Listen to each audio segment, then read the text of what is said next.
Aloha.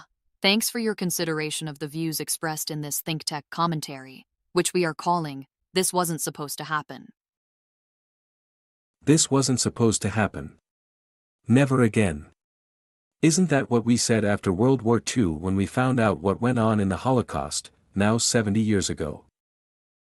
Yet, again it's happening. It's happening in Charlottesville, Pittsburgh, Christchurch, Columbia University, and in so many other places we thought were civilized and enlightened. And certainly it's been happening in the Middle East for a long time. In 1900, millions of Jews lived peacefully in all these Islamic countries, but by the 1930s they were forced out. So many came to Israel, and after the war so did the Holocaust survivors. But Israel has not had peace and has been regularly attacked since then. As everyone knows, the most hideous attack was on October 7, 2023. The attack was planned and supported by Iran. It also included a disinformation campaign about what had happened, and a short selling strategy in the stock market so they could profit from it. The attack was murderous, brutal, and unprecedented. The propaganda campaign against Israel and the Jewish people was worldwide. Within days, the world, including many people in the U.S., was seriously misinformed. Even before the IDF entered Gaza, this propaganda campaign convinced people in the Middle East and elsewhere that the Israelis, who in fact were the victims killed, raped, and taken as hostages, were really the aggressors. So the playbook became clear: kill the Jews from the river to the sea and destroy the state of Israel. As we saw, that means attack Jewish families in their homes, take and keep hostages, threaten that you will do it all again and again, then claim it was the Jews who are responsible.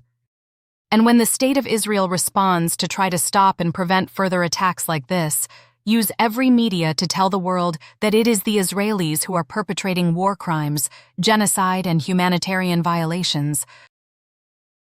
Yes, the same people who were forced out of Arab countries and murdered in the Holocaust, and who were lucky enough to get to Israel to find safety, said never again.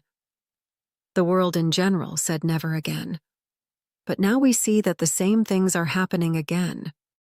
We see this anti-Israel playbook emerging in greater clarity over the years, most recently in Gaza, in Lebanon, and now in Yemen. Attack Israel, and when Israel responds, complain to the world that it is Israel who is the aggressor.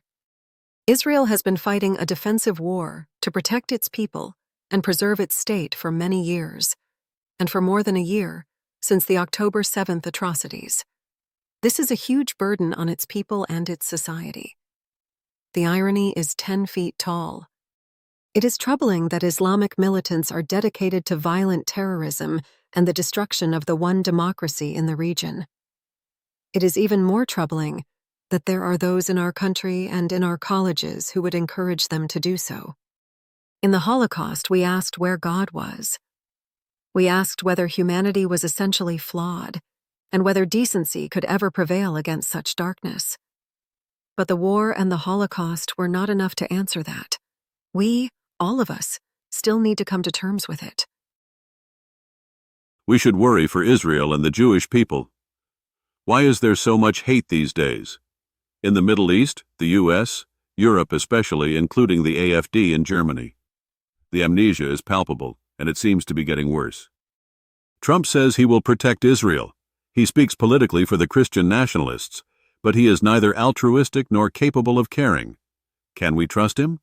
Or will he stumble us all into even larger and more destructive wars? Indeed, right now we have wars going on all over the planet, and here facing the new year it doesn't look good for decency, morality, or peace in our time. Instead, we seem to be falling back on our base instincts. Can some cogent leader please make sense of all of this and lead us to a better place? Maybe in that way we can properly deal with climate change, the most existential threat and the most important priority of all. Thanks for watching, and thanks again for your consideration of the views expressed in this ThinkTech commentary. We'll see you again soon for the next one. Aloha.